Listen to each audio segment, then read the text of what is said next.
shot. What would you do if you're lost in a mall overnight? I know what Brandon would do. Brandon said that he would take all the nice stuff and keep it for himself. I hope after hearing this speech, this encourages you to want to talk to Brandon more and find out a little bit about him. Brandon is a pretty good guy, which means he probably has a pretty good family. And in his family, in this speech, I'm going to talk about Brandon's family and a little bit about him, Brandon's sport life, and some topics about the NFL, and some other random odd topics that I asked him.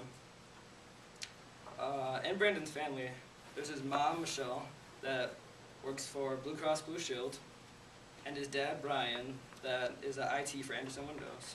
He also has a little sister named Lindsay that's in 7th grade.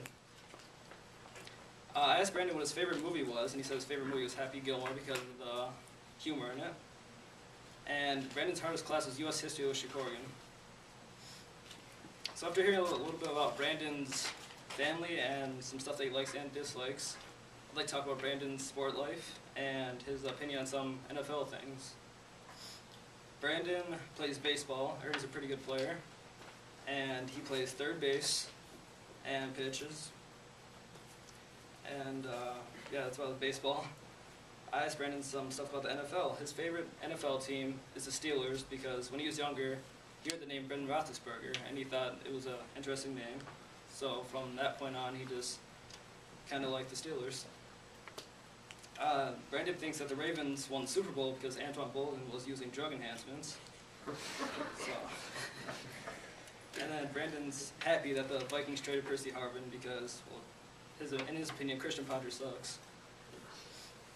So Brandon has some pretty strong opinions, or feelings, on sports, but he has a little bit stronger feelings on some of these questions I asked him.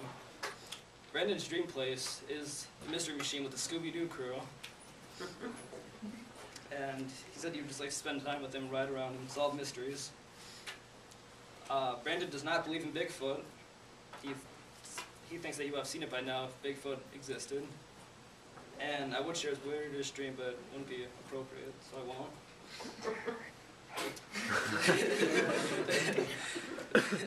So to conclude, Brandon is a pretty cool guy. It's fun to talk to. He has a pretty good family and likes sports. So I mean, if you like sports, you should probably talk to him. So remember this when I tell you, one day you're going to be sitting in your house watching TV, and then watching a good game of baseball, and you're going to hear Brandon's name echoing through the TV as he's about to go up to bat.